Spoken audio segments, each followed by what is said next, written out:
పాఠము. ఈ రోజుల్లో మనుషులు నమ్ముకునుట కంటే యెహోవాను ఆశ్రయించుట మేలు. మనుషులు నమ్ముకోవడం కంటే, మనుషుల్ని ఆశ్రయించడం కంటే, మనుషుల సహాయం కొరకు పరుగులు పెట్టడం కంటే దేవుని సహాయం కొరకు పరుగులు తీయడం అనేది మేలు. ఆయన ఆయా సందర్భాలలో ఎప్పుడు కూడా ఆయన సహాయం చేయలేనటువంటి పరిస్థితి ఎన్నడూ కూడా ఉండదు. ఆయన మనందరికి కూడా సహకారి.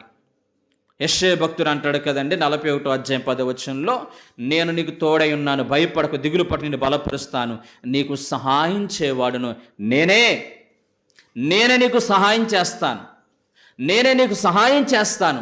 నీవున్నటువంటి ప్రతి ఆపత్కాలంలో నిన్ను విడిపిస్తాను.